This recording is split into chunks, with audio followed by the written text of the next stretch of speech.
Today is the first lecture about teacher training. Till now you have had lectures on various aspects of yoga, Hatha Yoga, Ashtanga Yoga, anatomy, physiology. Now today we are going to start with what do you do as a yoga teacher? Your program is about yoga teacher training. Teaching is a skill. Teaching is an art. Teaching is a technique. I have met so many people who say, I have been going to classes for last 9 years, but I can't teach. Now every day you go into a class, you know what the teacher is talking about, but still you think you can't teach. Why? Is it something really difficult skill? Is it something really hard that only few chosen ones can do? No. Answer is everyone can teach if they just learn the technique. And this teacher training program, all of you are going to practice these techniques so that at the end of the month you will be able to teach basic level class of yoga to the students with good understanding, with good awareness, knowing what you're doing, understanding what they should be doing. So this is the first lecture. When you say yoga class, what is generally there in a typical yoga class? What is there in a class? Asanas. Then Pranayama. Then meditation. Okay. Chanting is there sometimes. Then some warm-ups are there. So we'll just limit to a basic level class. So let's see what you are expected to teach in a basic level yoga class as a beginner's yoga class. And then we'll see how we should teach these techniques. This is a typical yoga class which has some mantras. Omkar is very important. Omkar is there. Some other mantras like Mahamrutyunjay mantra or the Guru mantra or the Shanti mantras are there. There may be a little meditation just to sit quietly, focusing on breath or something. Or just maybe concentrate on chakra, maybe concentrate on certain part of the body, maybe visualize certain positive things. This is one part of a yoga class. Chanting, Omkar or other mantras and meditation. Then the asana class, then the yoga class, Yoga class includes warm-ups. Preparatory movements, warm-up movements, movements to loosen your joints, to get your muscles a bit more active, let the muscles have a bit more blood so that you can use them nicely in asanas. Warm-ups is an important part of a yoga class. Then next is asanas. When you say asanas, there are so many asanas you can practice. But generally when you are teaching a yoga class, the asanas fall in 4 different categories. Most of the asanas that we do in an asana class are practice or revision asanas. Meaning, the students already know these asanas and you just tell them.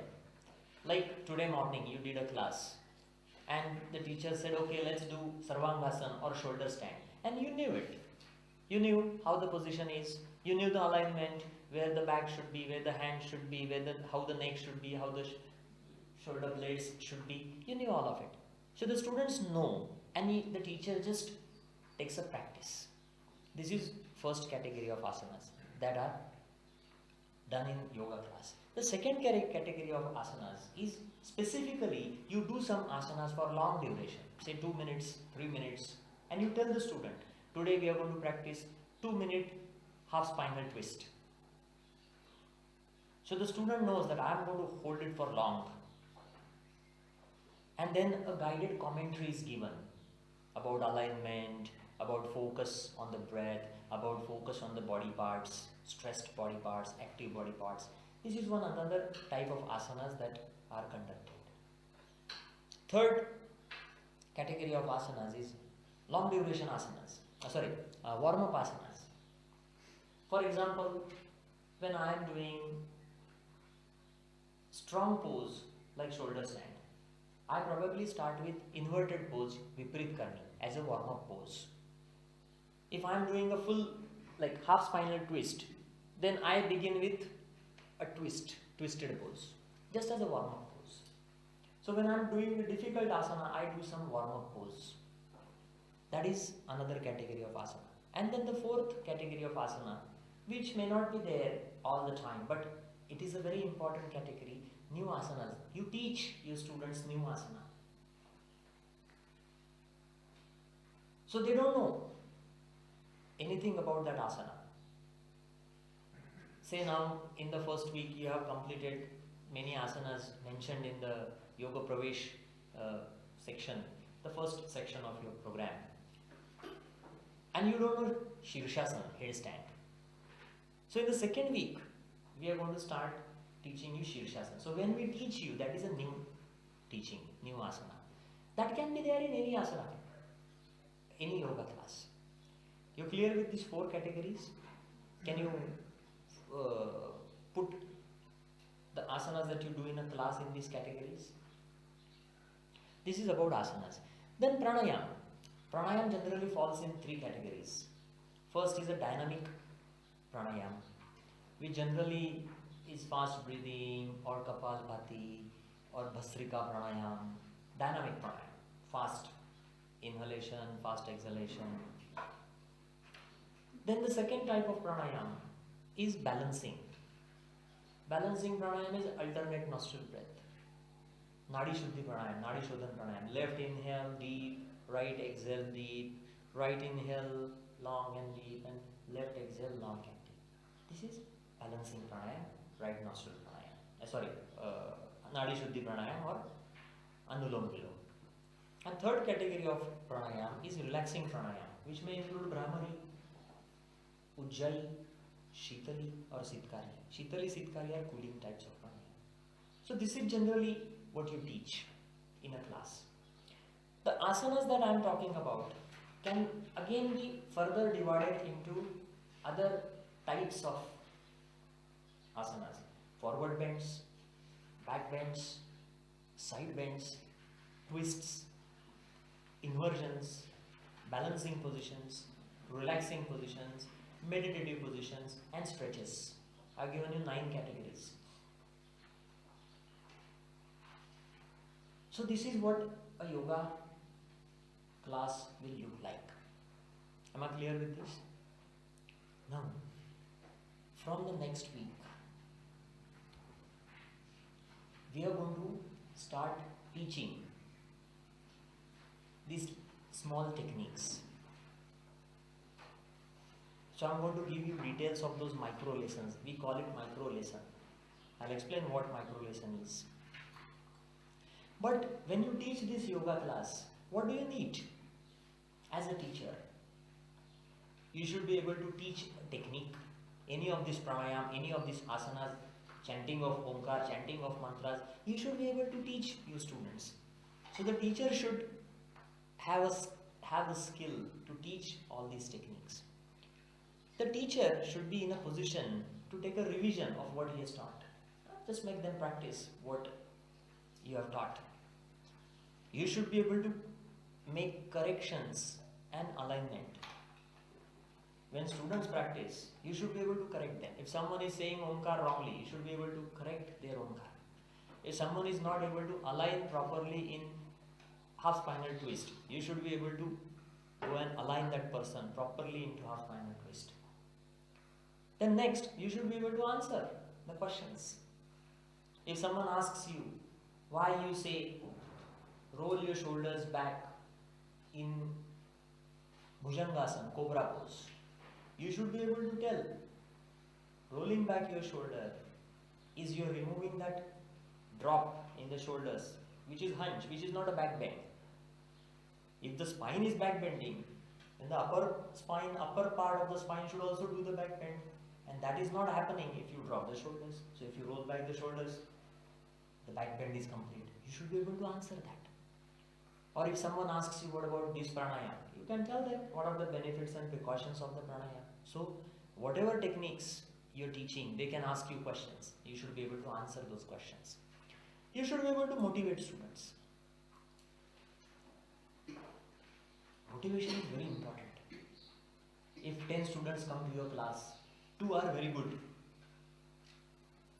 I am not saying 2, only 1 maybe a little bit better. The 9 will not be flexible. The 9 will not be able to do many things. Your job is to motivate them. If you just focus on one flexible person and keep saying, this is good, this is good, this is good, then the other 9 will get demotivated. The weakest person in your class should feel motivated. The ones who are strong and motivated, your motivation doesn't really add much.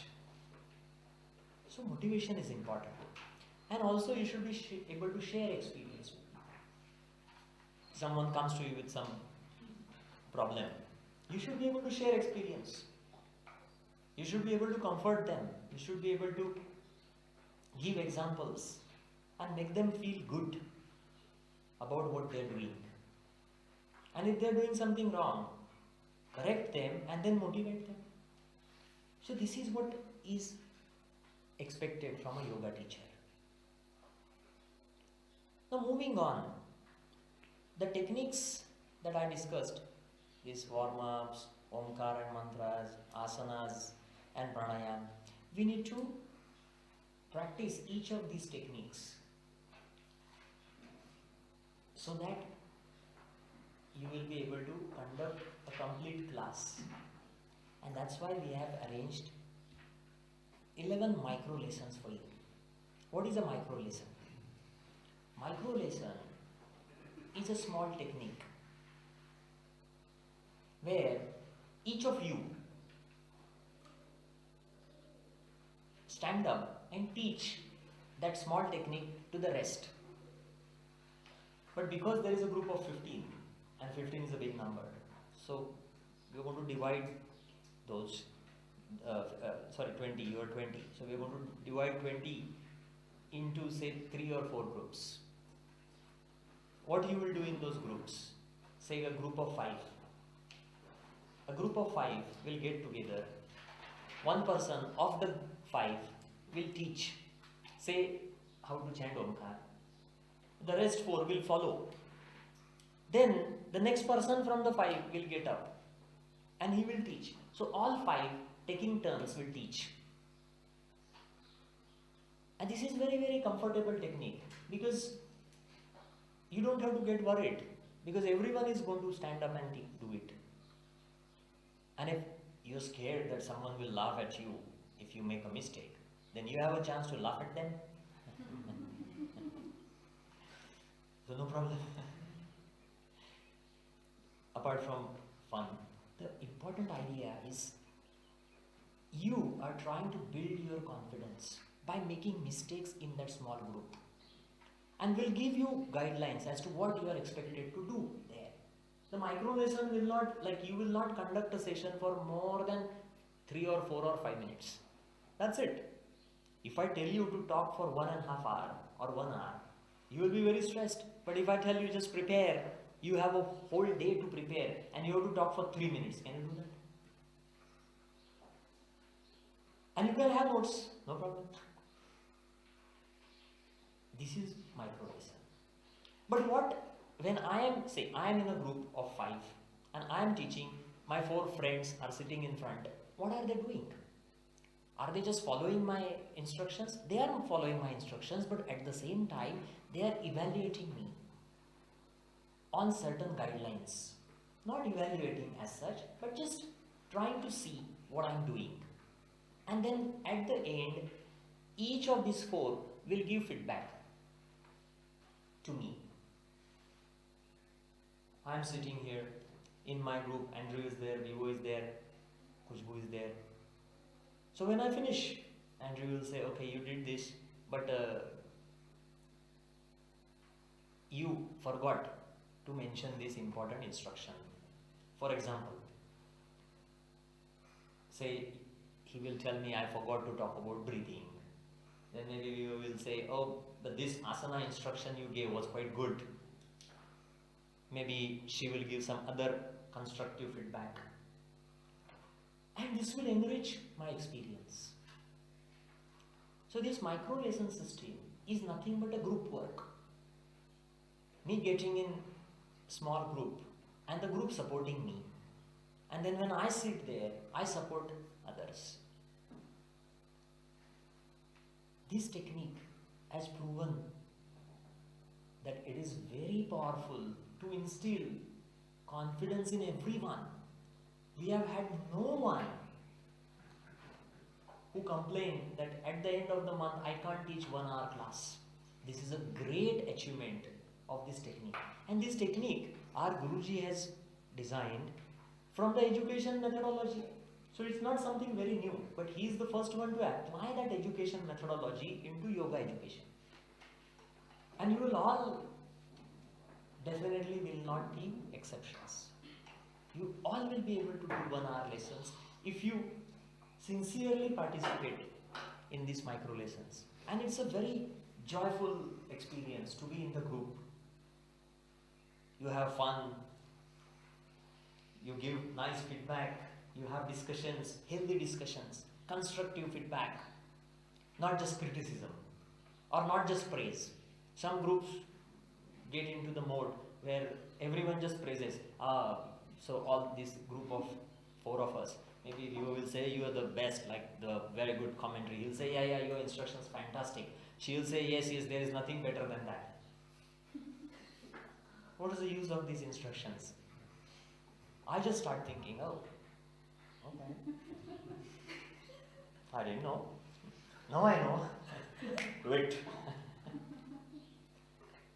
But not just criticism also. So he'll tell me, you are awful in there. You just forget this. Can't you remember? So he says that, no, I just feel sleepy when you start teaching. So this is again not very helpful. Positive, constructive feedback is important.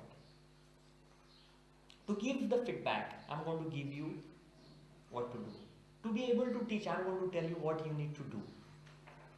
So that's what we are going to discuss now. So moving on, the first micro lesson that we are going to do is initial mantras or initial prayer or initial positive resolve. The starting point of your yoga class. When you enter a yoga class, you don't suddenly start with asanas. You have to calm the mind down. The student who comes to your class, you need to focus their mind on what they are doing. Because when they come to your class, their mind is carrying thoughts. Maybe the office thoughts, maybe the family thoughts, maybe the worries of future, maybe the deadlines missing. If they had some fight with someone, if they're stressed a lot, they're anxious a lot, and they're carrying these thoughts. You will break that chain of thoughts. So once you come into the asana class, yoga class, make them sit in a meditative posture, give them few instructions of body relaxation. Relax your arms, relax your legs, keep your spine upright, close your eyes, focus on the breath. First, body relaxation. Second, breath awareness. And then chant Omkar, easiest. If not, have a positive resolve.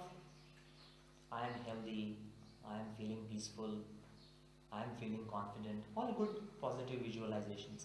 And then you can start with warm-ups and asanas and pranayama and other things. So this is the first micro lesson that you will do. Starting point of yoga class. So the micro lesson, first micro lesson, everyone will do only starting. Say in a group of 4, I will start, then these 3 will give me my feedback, what I did. Then maybe Vivo will start, then we 3 will give him feedback. Then Andrew will do it. Then we three will give him feedback. This is how the micro lessons will go on. Are you clear with this idea of micro lessons? So, second micro lesson will be of prepositions. Just to start your habits of talking with body parts and movements. Move your legs and arms and neck and spine. Sometimes these words we don't use every day. So just to get us going. Prepositions. What are the prepositions? Generally there are four prepositions. First is standing position, sitting position, supine position and prone position. And these four positions are prepositions for any asana. Any asana can be done from either of these four positions. Or maybe some asanas can be performed from more than two positions. So you first stabilize your body in that position. So the second micro lesson talks about two prepositions. So you have to explain these two prepositions. Maybe one person will select standing and sitting, another person will select sitting and prone, another person will select supine and sitting. So you will explain these two positions in the second micro lesson and you will show how to move from these two positions. You understand? How to move from one position to another position. You will show it. You will show a demonstration and you will make your students practice that. Just an easy start for you to start talking about anatomical terms. Arms, legs, shoulders, knees, ankles, spine, neck, all these words. And movement, like talking about moving. When you are giving these instructions, you will need a rhythm.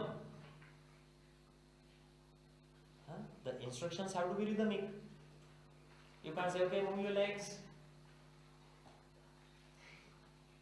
Stand up. There has to be rhythm. Hold your left leg. Hold your right leg. Slowly raise up and stand up. Some rhythm to the instructions. And it's a practice. It's not difficult. But you have to start. Right now you don't know because you never practiced. Once you start practicing, you will see it's not as difficult as you think. So this is prepositions. The third micro lesson will be preparatory movements. You have done 12 preparatory movements and few leg movements and knee movements. So you can select any of this movement and then you lead the practice of your students. They know the movement, you lead the practice. Then next you will do a revision asana. Say one asana you will select, which the students also know. So you don't have to teach them, they know it. You just start with basic instructions. Okay, please come to the sitting position. We are going to practice the forward bend.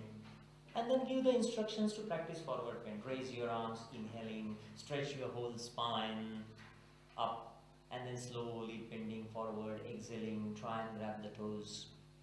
These instructions you will give in this micro lesson number 4. Next micro lesson is full-time, like long duration revision. It's also, we call it full-time revision. Means, say, holding spinal twist for 2 minutes or holding shoulder stand for 3 minutes. Long duration. And then you have to give more instructions because you have a time of 2 or 3 minutes. So you have to talk about alignment. You have to talk about a bit of breathing awareness. You have to talk about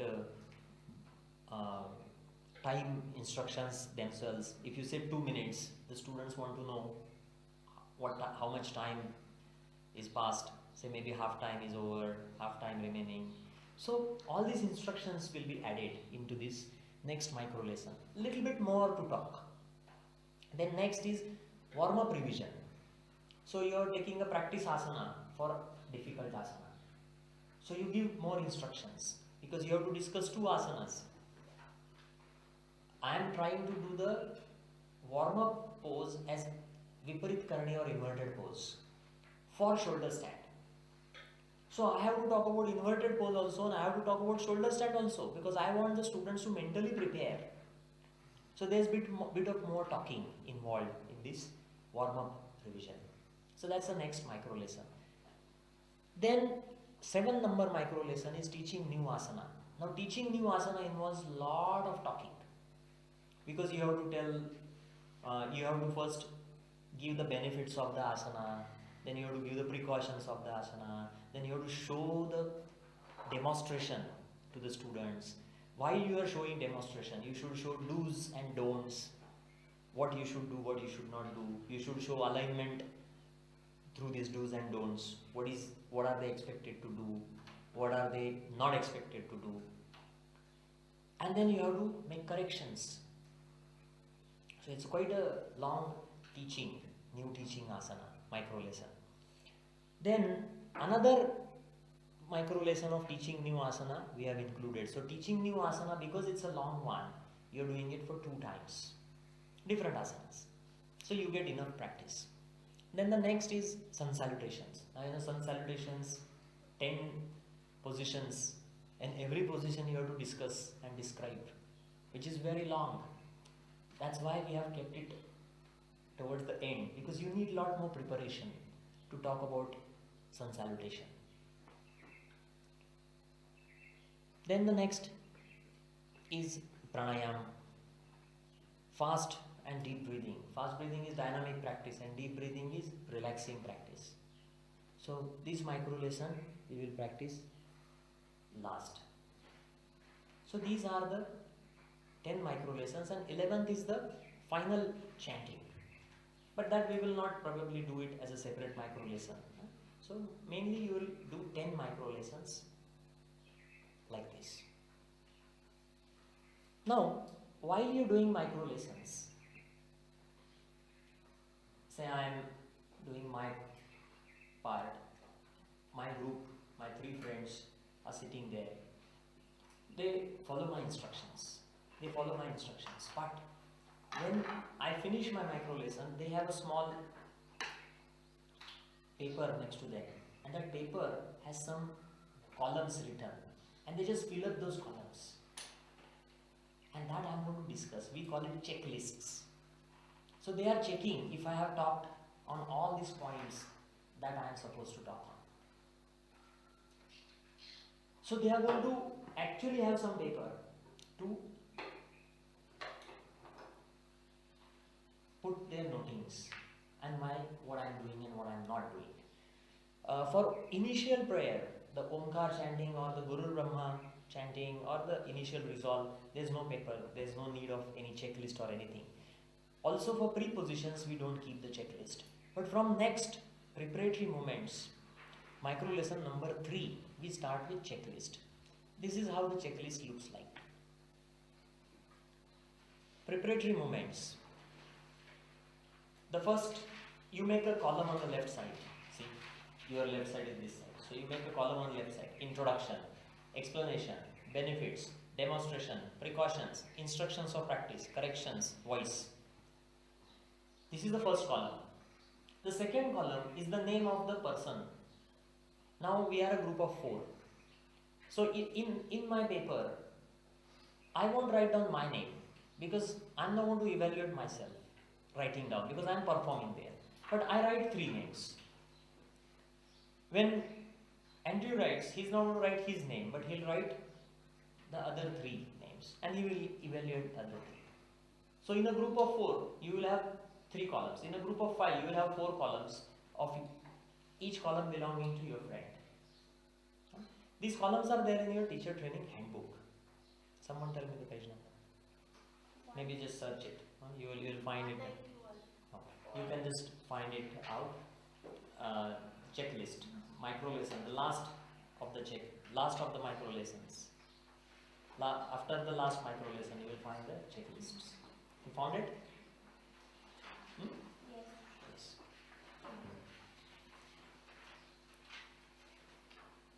So, introduction. What do you mean by introduction? Introduction is, if I am doing a preparatory movement which involves preparatory movement type number say 4, which is a preparatory movement type 4 is standing, keeping the hands on the hips and bending forward and bending backward. You remember this movement? So if I am going to do that, introduction, I will tell my students, okay, today I am going to do the preparatory movement number 4, which involves forward bend and back bend in the hip joint. And then a little brief explanation I am going to give. The explanation will be this stretches the back muscles, hamstrings, gluteus muscles, the back side is stretched, there's compression on the abdomen and the front side.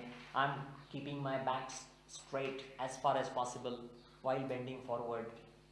This is all the explanation. Benefits I can say. Benefits is stretch to this side. Strong compression in abdominal region. These are benefits. So I'll mention the benefits. And then I'll show the demonstration 2 times. For preparatory movement, I'll show the demonstration 2 times. One time from front and other time from side. 2 times I'll show the demonstration. It's easier if you get the demonstration twice, then it's easier to remember, visualize. And then it gets into your visual memory quickly. Then you mention precautions. What are the precautions for forward bend? Say someone with lower back pain, as far as possible avoid the forward bend. So precautions will be there, which I am going to mention, and then I give instructions for practice to the students. And the instructions would be slow and controlled movements. Focus on the joint and muscles involved in the movement. Say for example, when I am teaching the forward bending movement number 4, I am going to say the instructions for slow and controlled movements. So I say, okay, take the standing position, now spread your feet, shoulder distance apart, keep your body upright, don't drop your shoulders, keep your chest open, stand up tall. Slowly inhaling, bring your hands on your hips. See, I mean including breathing also. Then slowly exhaling, keeping the spine as straight as you can. Focusing on the lower back and hamstrings, slowly bend forward. Then slowly inhaling, keeping the spine as straight as you can, supporting your lower back, raise up. Now support your lower back and exhaling, slowly bend backwards. This is breathing, body parts, slow and controlled movements. Instructions. Are you clear with these instructions? You can't speak really fast. Bend forward, turn this side, turn that side.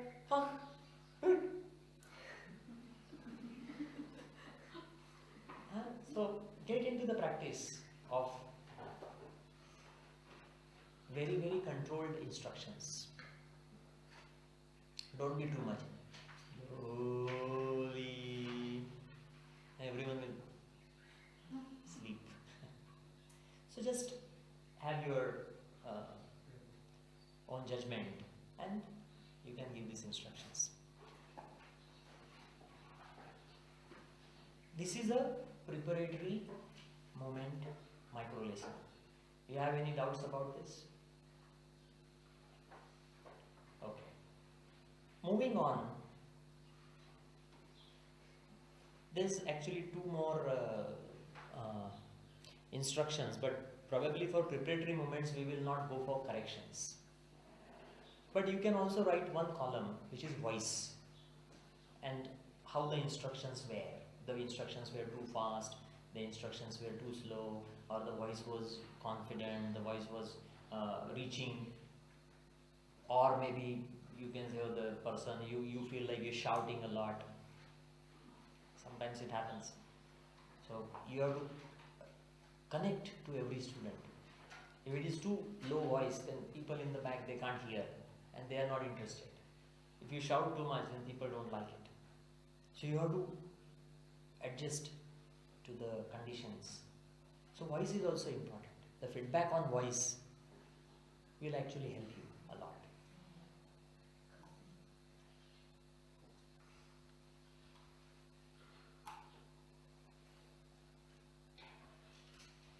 There are about 10 micro lessons, leaving first two.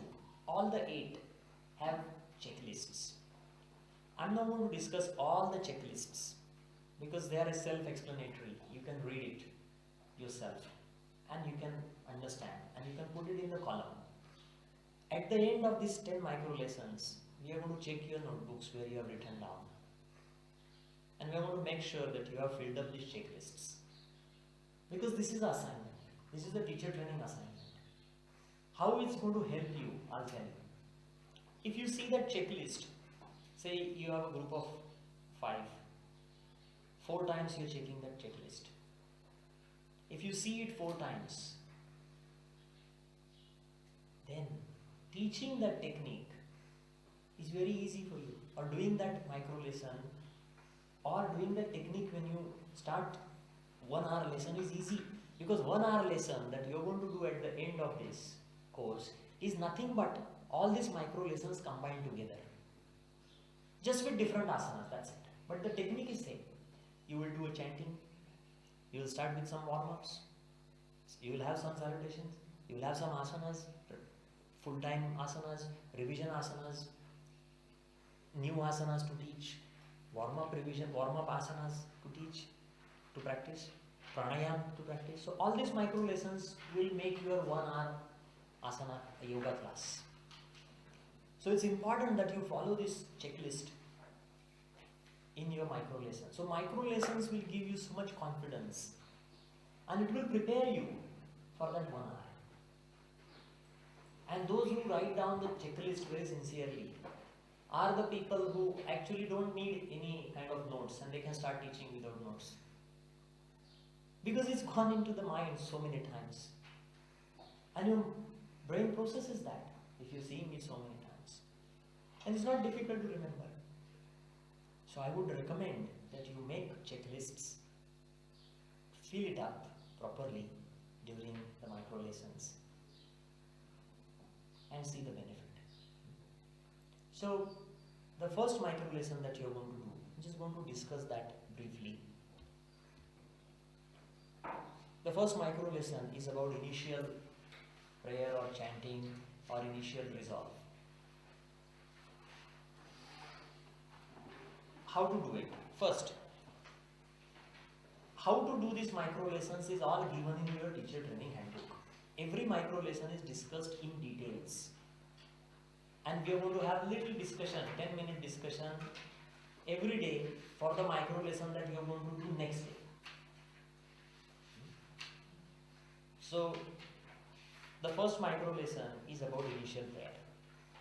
First instruction, tell your students to please take a meditative pose, make themselves steady, comfortable, maybe in lotus pose. A lotus pose is not comfortable for many.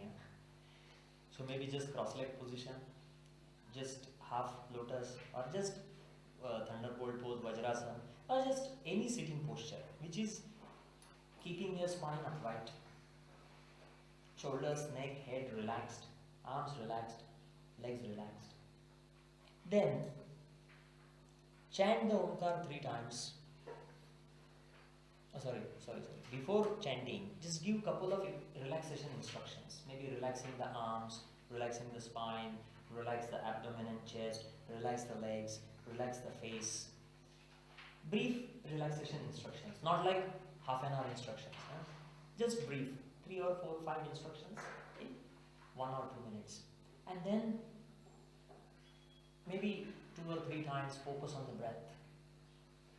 The focus on the breath brings their mind in the present. They can easily become more aware of their body if they focus on the breath. Then chant Omkar. If someone doesn't want to chant Omkar, you can just tell them to stay relaxed. If some cultural problems are there, if at some places if you can't chant Omkar, that's fine, you can just do a positive resolve. No problem. You don't have to stick to, no, I'll only stick to this. No, be more flexible, no problems. So this is